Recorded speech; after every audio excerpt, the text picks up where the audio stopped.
आप देख रहे हैं पाकिस्तान का नंबर 1 शो टॉप 5 ब्रेकिंग। हमें फ़ख्र है अपने पाकिस्तानी होने पर और हमें फ़ख्र है अपने बोलवाला होने पर। मैं हूं आमिर ज़िया और आप देख रहे हैं टॉप 5 ब्रेकिंग।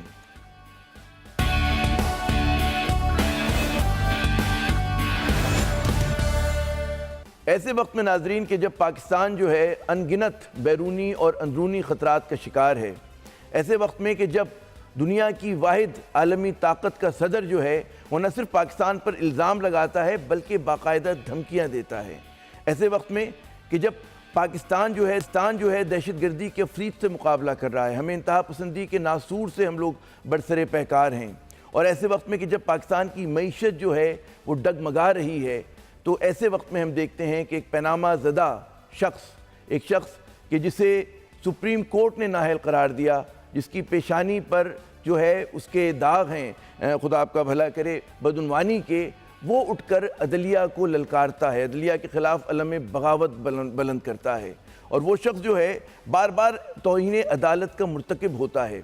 मेरे ख्याल में नाम लेने की मुझे ज़रूरत नहीं, आप समझ गए होंगे। मेरा इशारा नाअहल वज़ीर आज़म जनाब नवाज शरीफ साहब की तरफ है, और हम देखते हैं कि अभी गुज़श्ता रोज़ जो है लाहौर हाई कोर्ट ने बाकायदा ये ऑर्डर जारी किया था कि नवाज शरीफ और उनके 16 रुफ़क़ा जो हैं वो अब तौहीन अदालत के मुर्तकिब ना हों, और उसने ये भी कहा था मौजूद अदालत ने कि जनाब पैमरा जो है यानी कि रेगुलेटर जो है इस बात को यकीनी बनाए कि इस किस्म की जो मनफी बातें दलिया और इदारों के ख़िलाफ़ हो रही हैं वो ना हों।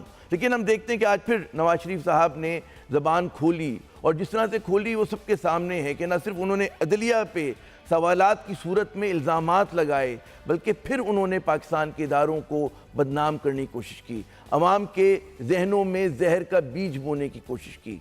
तो जाहिर है कि इस सूरत हाल में ये फिर सवाल पैदा होता है कि उनके क्या अज़ाइम हैं। मैं चलूँगा सबसे पहले ख्वाजा नवीद साहब, साबिक़ हाई कोर्ट के जज हमारे साथ लाइन पर मौजूद हैं। मैं इनसे पूछूँगा कि इन्होंने, ख्वाजा साहब बाकायदा मैं देखता हूँ कि नवाज शरीफ साहब ने 2 मरतबा बल्कि 2 अदालतों के फ़ैसलों की तौहीन की। एक तो वो कि जिस अदालत ने उन्हें नाअहल करार दिया, फिर जो लाहौर हाई कोर्ट का गुज़श्ता रोज़ का उनका जो एक फरमान था उसकी। क्या होना चाहिए, क्या हो सकता है, या इतना ही आसान है इस मुल्क में इदारों को बदनाम करना, अदालत को बदनाम करना? जी नहीं सर, आप देखें उनकी जुबान से, लैंग्वेज से, लहजे से ये मालूम हो रहा है कि वो जो भी कर रहे हैं वो डेस्परेशन में कर रहे हैं। और मेरे ख्याल में अगर अदालत उज़्मा और अदालत आलिया अगर बर्दाश्त भी कर रहे हैं तो वो शायद ये सोच कर बर्दाश्त कर रहे होंगे कि भाई एक आदमी इस वक्त डेस्परेट हुआ है तो इसको कोई बात नहीं, चीखने दो। लेकिन देखें बर्दाश्त की भी हद होती है, और अदालतों की बर्दाश्त की हद बड़ी लिमिटेड होती है।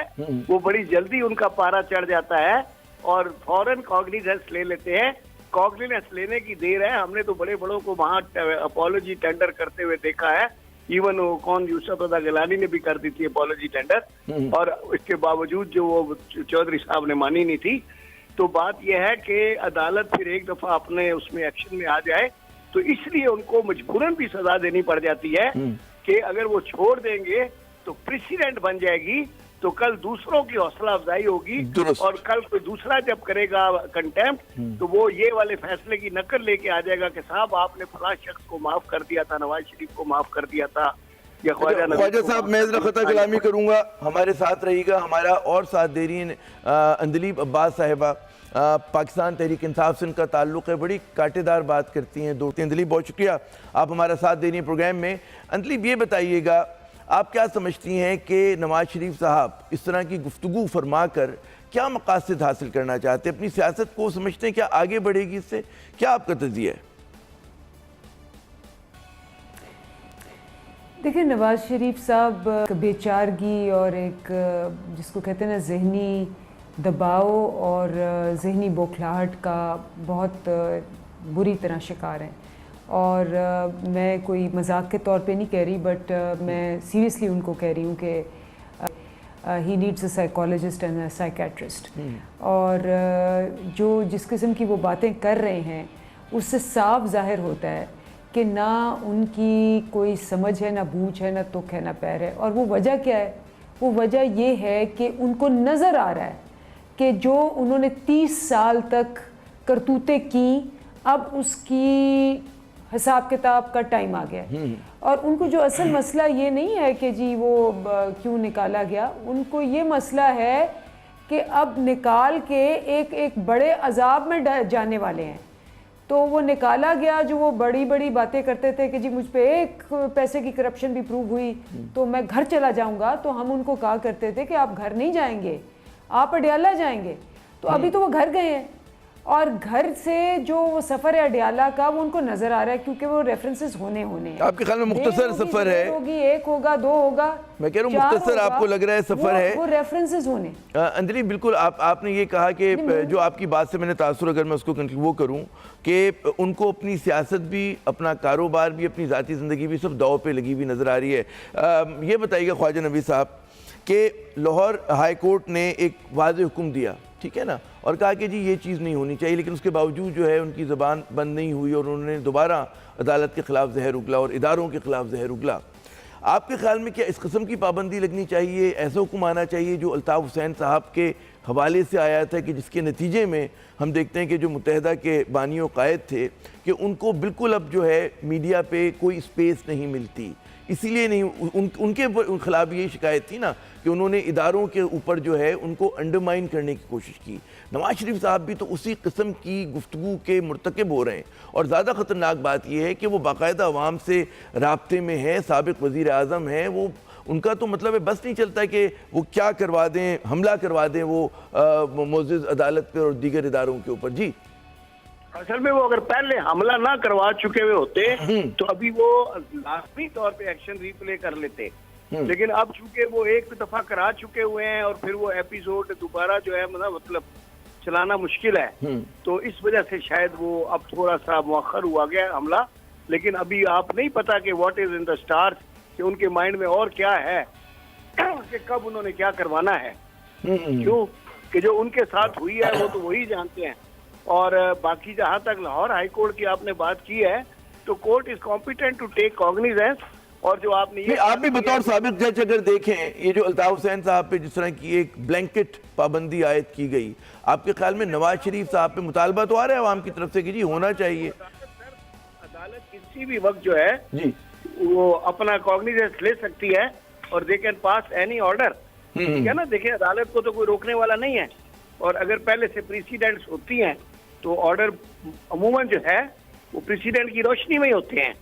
तो अगर अल्ताफ हुसैन के वाला ऑर्डर अभी फील्ड में है तो naturally court can repeat the same order for other accused also. हाँ, क्योंकि रिवायत तो है ना, रिवायत तो है, रिवायत है, इसको प्रेसिडेंट कहते हैं हमारी जुबान में। जी मैं उर्दू में बात कर रहा हूँ ताकि हमारे जो आवाम भी समझ सके, आवाम समझ लें। जी जी आम नजीर मौजूद है, ठीक है ना, उसको अंग्रेजी में या हमारी जुबान में प्रेसिडेंट कहते हैं। दुरुस्त कि एक ऑलरेडी डिसीजन फील्ड में है तो उसको फॉलो किया जा सकता है किसी भी वक्त, या कोर्ट को बताया जा सकता है कि भाई आप इस डिसीजन को फॉलो करें। जो भी लॉयर्स आए वहां पे एनफोर्स कराने के लिए कोर्ट का ऑर्डर, सरकारी वकील हो, एडवोकेट जनरल हो या अटॉर्नी जनरल हो, तो he can tell the court कि when the man is violating again and again, तो काइंडली टेक द कॉग्निजेंस। बिल्कुल समझ में आ गई बात, आपने बड़ा मेरे ख्याल में आम फहम करके हमें। दिलीप ये बताइएगा, बकौल कई जो तजज़ियाकार हैं उनका कहना है कि नवाज शरीफ साहब जो हैं बहुत ख़तरनाक खेल खेल रहे हैं, उसके नतीजे में मुल्क में जो सियासी अदम इस्तेहकाम है बढ़ेगा, इंतशार का ख़तरा है, उससे बहरान जो है और ज़्यादा गहरा होगा। आपके ख्याल में क्या खेल क्या है ये? आप क्योंकि सियासी कारकुन भी हैं, आप पीटीआई के अंदर मतलब है बिल्कुल गले गले सियासत में वो हैं, क्या लगता है इनका मकासद क्या है? अमर, बड़ी सिंपल सी बात है, डूबते को तिनके का सहारा चाहिए, और डूब रहे हैं और नज़र आ रहा है। अब he is clinging to any straw he can get off. और इस वक्त उनकी जो इंस्टिंक्ट है ना, जो उनकी पूरी, अगर आप सियासत देखें और एक माइंडसेट, क्योंकि जो इंसान लीडर होता है उसका एक माइंडसेट होता है, इनका माइंडसेट शुरू से आमरीत की गोद में पल के बादशाहत का रहा है। अब उनको समझ नहीं आ रही कि ये दरबारी अभी भी डुगडुगी बजा रहे हैं, और इन्होंने तकरीबन सारे इदारों को खरीद लिया।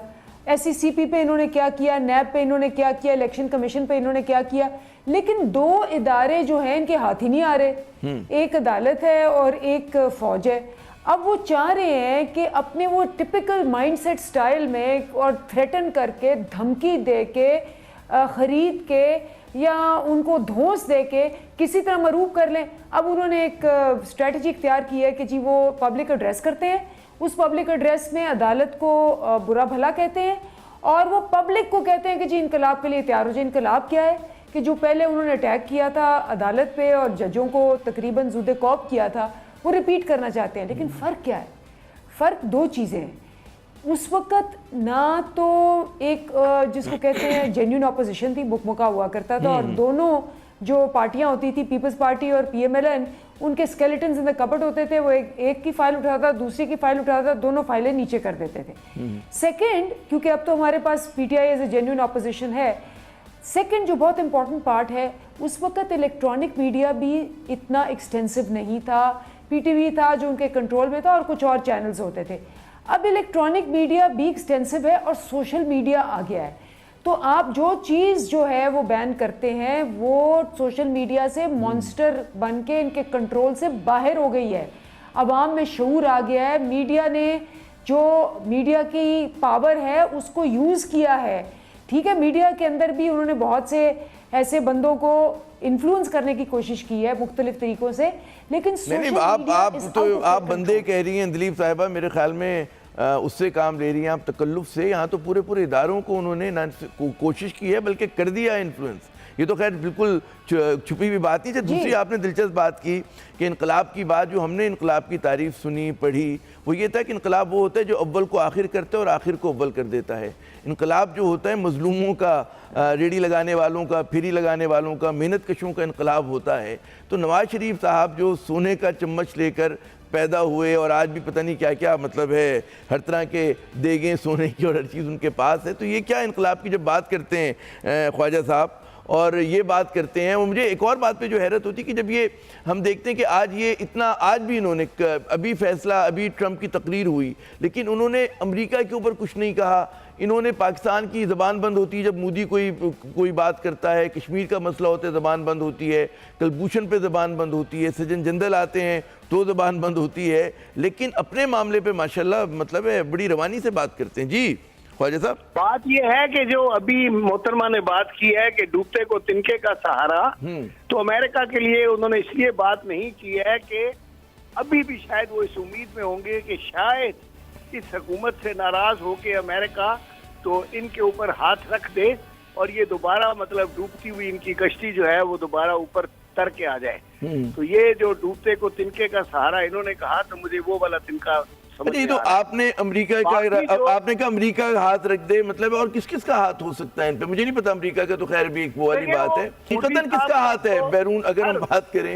एक तो मोदी साहब से बहुत दोस्ती है। मोदी का तो ऑलरेडी हाथ है ना, he is one of the family member. दुरुस्त, वो तो शादी में मतलब अनइनवाइटेड बगैर कार्ड के आ जाता है, just like his own home, तो एज ए फैमिली मेंबर, और वो साड़ियाँ भी ले आता है, हर चीज ले आता है, तो वो तो खैर उस घर का आदमी है। अच्छा, मुझे जरा, मैं इससे पहले दिलीप के पास जाऊँ, आज उन्होंने जो सवालात किए नवाज शरीफ साहब ने, उसमें उन्होंने कहा जी क्या कौमी सलामती और दहशतगर्दी से हटकर किसी मामले की तहकीक और तफ्तीश की जिम्मेदारी खुफिया एजेंसियों को सौंपी गई, ठीक है ना? अच्छा, अब बात यह है कि जो इन्होंने बात की कौमी सलामती की और दहशतगर्दी की, तो जो बाज़ लोग कहते हैं कि अच्छा चलें पहले शॉर्ट देख लें कि उन्होंने कहा कि एग्जैक्टली, उसके बाद मैं इस पर कमेंट करूंगा, फिर मैं अपने मेहमानान गिरामी से कहूंगा कि वो इस पर बात करें। जी जनाब। क्या कौमी सलामती और टेररिज्म, दहशतगर्दी से हटकर किसी मामले की तहकीक और तफ्तीश के लिए खुफिया एजेंसियों के अरकान को जिम्मेदारी सौंपी गई है? देखिए जनाब, बात यह है कि मोअज़्ज़ज़ अदालत जानती है, जब आप बात करते हैं कि दहशतगर्दी की, तो आप पर इल्ज़ाम क्या, लोगों को बिल्कुल पता है कि आप माशी दहशतगर्दी के मुर्तकिब हुए हैं। जिस तरह से आपने पाकिस्तान को कर्ज़ों से लाद दिया, 70 बरस में इतने कर्जे नहीं लिए गए बैरून ममालिक से जितने आपने अपने 4 साल दौर में ले लिए। आपके ऊपर जब माशी दहशतगर्दी का इल्ज़ाम लगता है तो उसका मतलब होता है कि आपने पाकिस्तान की एक्सपोर्ट्स को तबाह कर दिया, 25% एक्सपोर्ट्स गिरा दी नवाज शरीफ साहब। आपने एक और बहुत बड़ा, मैं कहूँगा कि गुनाह है, जुर्म है कि आपने हमारे इदारों को तबाह कर दिया। स्टील मिल को ताला पड़ा तो आपके दौर में आपको मुबारक हो, ये बहुत बड़ी आपकी कारकर्दगी है। उससे पहले लूली लंगड़ी चल रही थी स्टील मिल, PIA की हालत देखें, दीगर इदारों की हालत देखें, हर जगह आपने जो है अपने उन लोगों को मेरिट को कुर्बान करते हुए ऐसे लोगों को लेकर आ गए कि जो उन ओहदों के अहल नहीं थे। जो लोग ओल्ड होम चलाया करते थे इंग्लिस्तान में, उन्हें आपने बैंक का सदर बना दिया। तो खैर ये तो एक अलग बहुत तवील कहानी है। ये तो हो गई माशी दहशतगर्दी की। कौमी सलामती की अगर हम बात करें तो उसमें भी फिर आप देखें कि जिस तरह से आप मोदी साहब का भी ये तस्करा कर रहे थे, आपके जो ताल्लुकात हैं ख्वाजा नवीद साहब और अंदलीब अब्बास साहिबा, तो वो एक सवालिया निशान है। लोग पूछेंगे आपसे कि जनाब कौमी सालमियत का मसला है कश्मीर पे, आप क्यों नहीं बोलते थे? आपने कलभूषण पे एक जुमला मुझे याद है उस्ताद एहसन साहब ने कहा कि जी मैं उसको इनाम दूंगा, इनाम में पता नहीं क्या उन्होंने कहा 50,000 रुपये दूंगा या कितने दूंगा। नवाज शरीफ साहब को अगर कलभूषण पे बोलते हैं तो नहीं बोला आपने। सज्जन जंदल जो है बगैर वीज़े के मरी आ जाता, सलामती का मसला नहीं। तो मौजूद अदालत जानती थी कि दहशतगर्दी का भी मसला है और कौमी सलामती का मसला है। इसीलिए हम देखते हैं नाजरीन कि जो हमारे कौमी वो कहते हैं ना इंटेलिजेंस एजेंसी के अरकान थे वो इस GIT में शामिल हुए। यहाँ पर हम लेते हैं वक्फे के बाद इन मेहमानों से हमारी गुफ्तगू जारी रहेगी। हमें नबील गबोल साहब पाकिस्तान पीपल्स पार्टी के रहनुमा वो भी ज्वाइन करेंगे, लेकिन वक्फे के बाद। आप देख रहे हैं पाकिस्तान का नंबर 1 शो टॉप 5 ब्रेकिंग। आप देख रहे हैं पाकिस्तान का नंबर 1 शो टॉप 5 ब्रेकिंग। जनाब प्रोग्राम में एक मरतबा फिर खुश आमदेद, और हमें ज्वाइन किया है जनाब इरफान कादिर साहब ने। मारूफ कानूनदा साबिक अटॉर्नी जनरल अंदलीब अब्बास साहिबा हमारे साथ मौजूद हैं। उससे पहले ख्वाजा नवीद साहब की आपने गुफ्तगू सुनी। मैं चलता हूँ सबसे पहले इरफान कादिर साहब की तरफ, लाहौर से हमारा साथ देंगे। इरफान साहब, आज ये जो हम देखते हैं कि नवाज शरीफ साहब ने फिर जहर उगला और अदलिया के ख़िलाफ़ जो उन्होंने ये 10 इल्ज़ामात लगाए सवालात की सूरत में, आप क्या कहते हैं इसके ऊपर? यानी कि इतना आसान हो गया अब इस मुल्क में इदारों की तौहीन करना, अदलिया की तौहीन करना। जी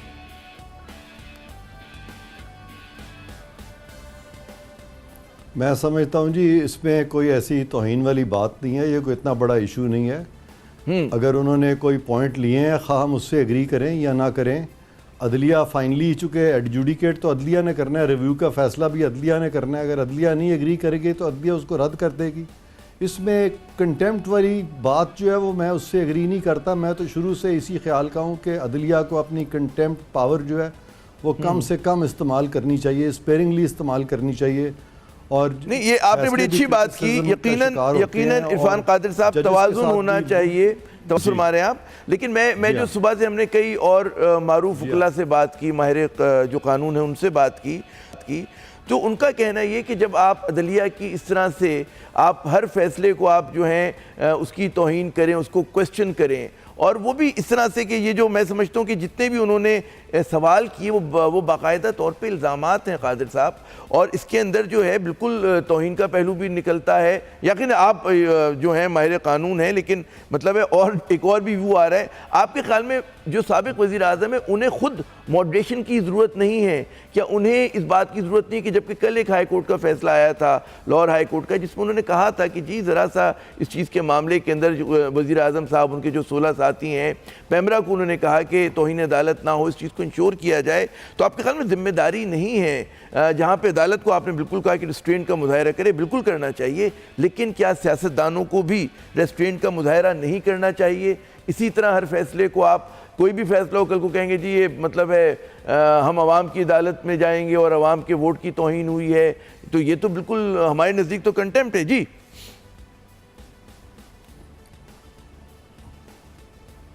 मैं नहीं समझता कि ये सारा कुछ कंटेम्प्ट के ज़ुमरे में आता, राइट। बल्कि मैं ये समझता हूँ कि अगर उन्होंने कोई इल्ज़ामात भी लगाए हैं और वो इल्ज़ामात गलत हैं तो अदालत जब फैसला देगी उसमें लिख देगी कि ये महज इल्ज़ाम है, ये गलत हैं। कंटेम्प्ट पावर तो एक्सरसाइज अब दुनिया में नहीं होती और बहुत ऑब्सोलीट हो गई है। इंग्लिस्तान में भी ऑब्सोलीट हो गई है इस वक्त। वहाँ पे भी कोई जजेस के बारे में कोई बात आती है या कोई पर्सनली भी उनके बारे में कोई बात की जाती है तो वो डेफामेशन के सूट करते हैं, और अगर कोर्ट में उनके फैसलों पे तनकीद होती है तो वो कभी भी कंटेम्प्ट पावर को इस्तेमाल नहीं करते। और पाकिस्तान में भी मैं समझता हूँ कि अगर आपके फैसले स्ट्रॉन्ग हैं तो आपको जरूरत ही नहीं है, फिर तो अवाम तो आपके साथ है इन एनी केस। वो तो है, बिल्कुल साथ है। अच्छा मैं जरा वो कंटेम्प्ट पावर को इस्तेमाल कर, राइट जी हाँ। अच्छा मैं अंजलि ये फरमाइएगा, कभी भी कंटेम्प्ट पावर के इस्तेमाल ही नहीं करते, दुरुस्त 20-20 साल नहीं करते। अच्छा अंजलि अभी हमने देखा अंजलि साहिबा के माजी में मतलब है कंटेम्प्ट ऑफ कोर्ट की जो है एक ज़माने में बड़ा बेदरग इस्तेमाल किया गया, और अब ज़ाहिर है कि एक बहुत ही मोहतरम नाम है इरफान कादिर साहब, इनका अपना व्यू है, और हम देखते हैं जो कानूनदां हैं वो इसमें मुनक़सिम है। उसमें हम देखते हैं कि एक गिरोह जो है वो बिल्कुल कहता है कि नहीं होना चाहिए, एक गिरोह ऐसा है कि जो कहता है कि चलें ज़रा सा डिस्ट्रेंट का मुजाहरा करना चाहिए। आप बतौर एक सियासी कारकुन के, सियासी रहनुमा के, आप कैसे देखते हैं? देखिए मैं तो बड़ी देर से ये कह रही हूँ, मैं तो लॉयर या वो कॉन्स्टिट्यूशनल एक्सपर्ट नहीं हूँ, लेकिन मैं तो सियासी तौर पे आपको कहती हूँ कि एक इल्ताफ़ हुसैन है जिन्होंने हेट स्पीचेस शुरू की, और उसके बाद उन हेट स्पीचेस पे मतलब ब्रिटिश गवर्नमेंट ने भी और हमने भी कहा कि जी एक वो इंसाइट कर रहे हैं, वो वायलेंस इंसाइट कर रहे हैं, वो हेट स्पीच इंसाइट कर रहे हैं, वो कह रहे हैं कि जी अपने इदारों पे आप अटैक करें। फौज के खिलाफ उन्होंने क्या क्या बातें की, इंडिया के साथ मिलकर उन्होंने क्या क्या बातें की। तो नवाज शरीफ मुझे बताएं इज डूइंग द सेम। वो तो साफ कह रहे हैं कि जी बगावत करो, इनकलाब करो, इन पर अटैक करो, और उनकी हिस्ट्री अटैक करने की। This is hate speech, this is not just contempt of court, ये तो इंसाइटमेंट है। और इंसाइटमेंट क्या है कि जी मैं और मेरे खानदान को 30 साल किसी ने हाथ नहीं लगाया, और ये जुर्रत कैसे हुई। मतलब आप सोचें कि वो कह रहे हैं कि जी चूंकि मैंने विड्रॉ नहीं की सैलरी, और सैलरी मेरी इतनी सी थी, यानी अगर मैं क्राइम करूं और वो अरबों रुपए मेरा अभी पकड़े नहीं गए, और चूंकि छोटा पैसा पकड़ा गया कि जी मैंने तनख्वाह ली लेकिन मैंने विड्रॉ नहीं की। बड़ी कॉमन सेंस है कि देखें आपको आमिर तनख्वाह मिलती है, आप 1 महीना उसको अकाउंट में रखते हैं, नहीं यूज़ करते, इसका ये नहीं है कि आपने डिक्लेयर की है। आपने डिक्लेयर नहीं की, आपने झूठ बोला, आपने एक्सपोज नहीं की। आपका एक घर है, आप उसमें नहीं रहते, आप नहीं रहते और इस्तेमाल नहीं करते, और उसके बाद आप कहते हैं कि जी मैं तो इस्तेमाल नहीं करता था, मैं उसको क्यों डिक्लेयर करता। तो ये तो बिल्कुल कॉमन सेंस नहीं है, क्योंकि जो तनख्वाह आप ना यूज़ करें, मैं बिज़नेस के थोड़ी बहुत मुझे आती है, मैं लॉयर नहीं हूँ, लेकिन हम अकाउंट्स रिसीवेबल्स जो होते हैं, जो मुझे पेमेंट्स आती हैं जो मैं यूज़ नहीं करती, जो मेरी फ्यूचर में आने वाली पेमेंट्स होती हैं। अच्छा मैं जरा सा खताऊंगा, हमें नबील गबूल साहब बिलाखिर हमारे साथ आ गए हैं फाइनली। मैं खुशामदीद कहता हूँ पाकिस्तान पीपल्स पार्टी से ताल्लुक़ है, और जो सवाल दरपेश है नबील साहब वो ये है कि आज की जो नवाज शरीफ साहब की तकरीर थी कि जिसमें उन्होंने 10 सवालात की सूरत में 10 इल्ज़ामात लगाए हैं मोअज़्ज़िज़ अदालत पर, क्या आपका उस पर तबसरा है? जी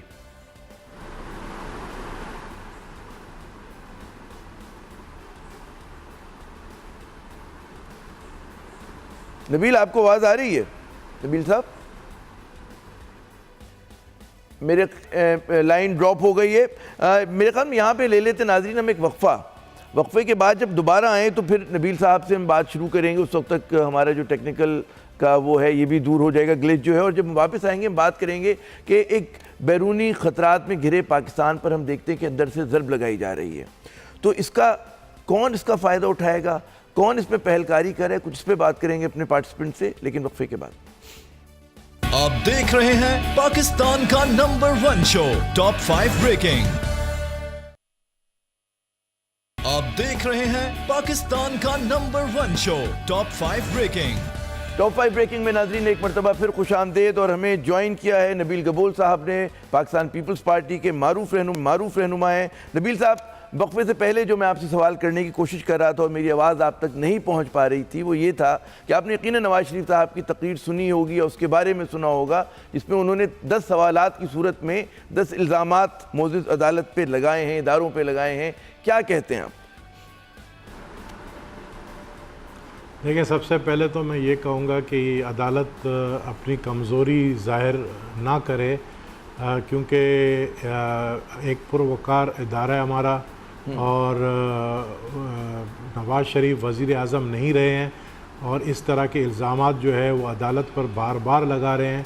मैं समझता हूँ कि कंटेम्प्ट ऑफ कोर्ट का फौरी तौर पर जो है अदालत नोटिस ले और कंटेम्प्ट ऑफ कोर्ट का नोटिस भेजे नवाज़ शरीफ को, और मैं ये भी बता दूं कि नवाज़ शरीफ ने अब न सिर्फ अपनी तकरीरों में जो है वो हमला कर रहे हैं जुडिशरी के ऊपर, बल्कि अब वो आवाम को भी सड़कों पे लाने की कोशिश करेंगे अदलिया के ख़िलाफ़। तो ये एक बहुत ही ख़तरनाक सूरत हाल है और मैं आने वाले दिनों में मुझे जो दिख रहा है वो यही दिख रहा है कि नवाज़ शरीफ भी जो है वो मिस्र के जो सदर थे उसने मुबारक की तरह पिंजरे में दिखाई देंगे सुप्रीम कोर्ट में, अगर इसी तरह की सूरत हाल रही।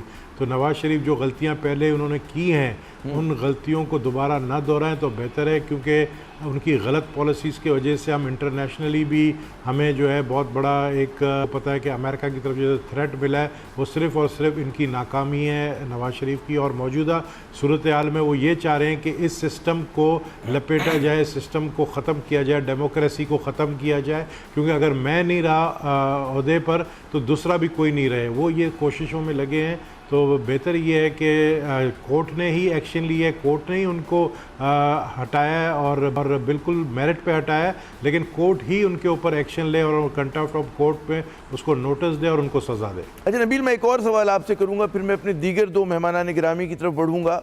वो ये कि ये जो आपने अमरीकी सदर की तकरीर का भी जिक्र किया, तो ये जो जिस वक्त का तयन किया है नवाज़ शरीफ साहब ने, उसकी भी एक सियासी अहमियत है कि जब मुल्क जो है बैरूनी ख़तरात का उसको सामना है तो अंदर से उस पर ज़रब लगाई जा रही है। ये आप किस तरह से देखते हैं कि कौमी सालमियत का मसला है, उसमें आप एक साबिक़ वज़ीर आज़म से ये तवक्को रखते हैं कि वो अपनी ज़ात से बुलंद होकर सोचेगा, वो अपने सेल्फिश इंटरेस्ट में काम नहीं करेगा बल्कि मुल्क के बारे में बात करेगा, तो उस पर तो वो बात नहीं कर रहे। वो मुसलसल और इशारे कनायों में उनके जो हामी हैं, उनका जो लाइट मीडिया है, वो बाकायदा न सिर्फ अदलिया पे बल्कि फ़ौज के ऊपर तनकीद की जा रही है, फ़ौज के इदारे को अंडरमाइन किया जा रहा है। जी देखिए, मैं आपको एक बताऊं कि मैं नवाज़ शरीफ के हर इकदाम को जो है वो लिंक करूंगा भारत के साथ और नरेंद्र मोदी के साथ। नवाज़ शरीफ की जो दोस्ती है नरेंद्र मोदी के साथ, उस दोस्ती का जो है वो नाजायज़ फ़ायदा उठाना चाहते हैं और मुल्क की बका का उनका कोई परवाह नहीं है। यही वजह है कि जब भी आप चीज़ नोट करें कि नवाज़ शरीफ पे बुरा वक्त आता है तो LOC पे लाइन ऑफ कंट्रोल पर जो है भारत की तरफ से गोलाबारियाँ शुरू हो जाती है। यानी गुस्से का इज़हार जो है वो नरेंद्र मोदी करता है कि उसके दोस्त नवाज़ शरीफ को क्यों तंग किया जा रहा है। और ये फरमाइशी प्रोग्राम जो उसने नरेंद्र मोदी के थ्रू किया, प्रेसिडेंट ट्रंप के स्पीच जो करवाया गया, ये नरेंद्र मोदी से जो है करवाया गया। और मैं बिल्कुल समझता हूँ कि बहुत करीबी ताल्लुकात हैं नवाज़ शरीफ के और नरेंद्र मोदी के, और वो उसको नाजायज़ इस्तेमाल कर रहे हैं पाकिस्तान की सालमियत के ख़िलाफ़। ये काबिल कबूल नहीं होगा। इसलिए मैं अपने इदारों को कहूँगा कि हम बर्दाश्त की पॉलिसी पर मत पैरामल रहें। बर्दाश्त करते करते मुल्क को कितना पहले ही नुकसान हुआ है।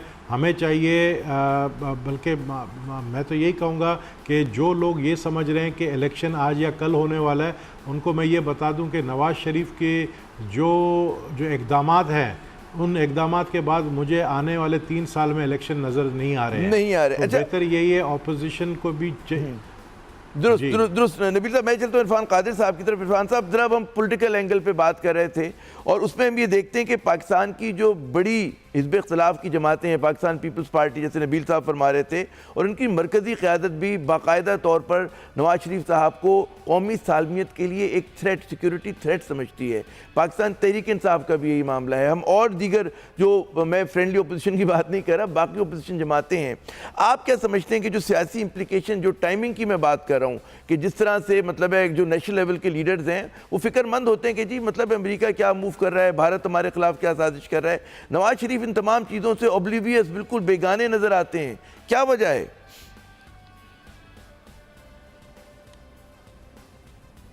देखें, नवाज़ शरीफ साहब के ख़िलाफ़ जो इमीडिएट जो बाबत बनी हुई है ना, वो अदालत का एक फ़ैसला है, इसलिए भी वो सारी चीज़ की तरफ उनकी नज़र इस वक्त नहीं पड़ रही। लेकिन अगर आप देखें तो ये फैक्ट है कि पीपल्स पार्टी की गवर्नमेंट के ख़िलाफ़ भी बहुत सारे कंटेम्प्ट नोटिस इशू हुए थे और एक वज़ीर आज़म को कंटेम्प्ट लगाई गई थी, और मैंने तब भी यही राय दी थी कि कोर्ट को कोई इख्तियार इस तरह का नहीं है और कोर्ट को इस तरह का इख्तियार इस्तेमाल भी नहीं करना चाहिए। और जब इमरान साहब ने कहा था कि जिस जुडिशरी को हमने बहाल कराया है इसका कॉन्डक्ट शेमफुल है, तो तब भी मेरी यही राय थी कि इमरान खान साहब को भी कंटेम्प्ट नोटिस नहीं दिया जाना चाहिए। ये आपका बड़ा असूली मौक़िफ़ है आपका, और बड़ा कंसिस्टेंट, आपका बड़ा कंसिस्टेंट असूली मौक़िफ़ है, बिल्कुल होना चाहिए। लेकिन लोग फिर ये सवाल करते हैं कि क्या वजह है कि पीपल्स पार्टी के वज़ीर आज़म के ऊपर तो कंटेम्प्ट लग जाता है और कोई मजलूम हो उस पर लग जाता है, लेकिन PMLN के जो वज़ीर आज़म हैं यानी कि उनके ऊपर जो है उनको तरजीही उनके साथ सलूक हो रहा है।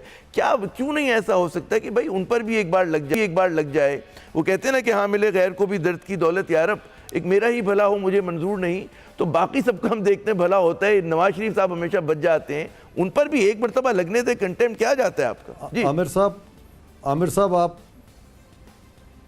आप बिल्कुल सही कह रहे हैं आमिर साहब, क्योंकि ये जो एतजाज़ अहसन साहब हैं उन्होंने तो एक कलीदी किरदार अदा किया था ना अदलिया की बहाली में मियां नवाज शरीफ साहब के साथ जी, और उन्होंने भी कहा है कि अदलिया का एक सॉफ्ट कॉर्नर है मियां नवाज शरीफ के लिए। तो अब ये भी एक टेस्ट है अदलिया का। मैं तो शुरू से कह रहा हूँ ये ट्रायल अदलिया का है, ये PTI का, PMLN का, पीपल्स पार्टी का ट्रायल है ही नहीं। तो ये ट्रायल अदलिया का, आप देख लेते हैं कि अदलिया यहाँ पे भी वही गलत फैसले करेगी जो पहले किए थे।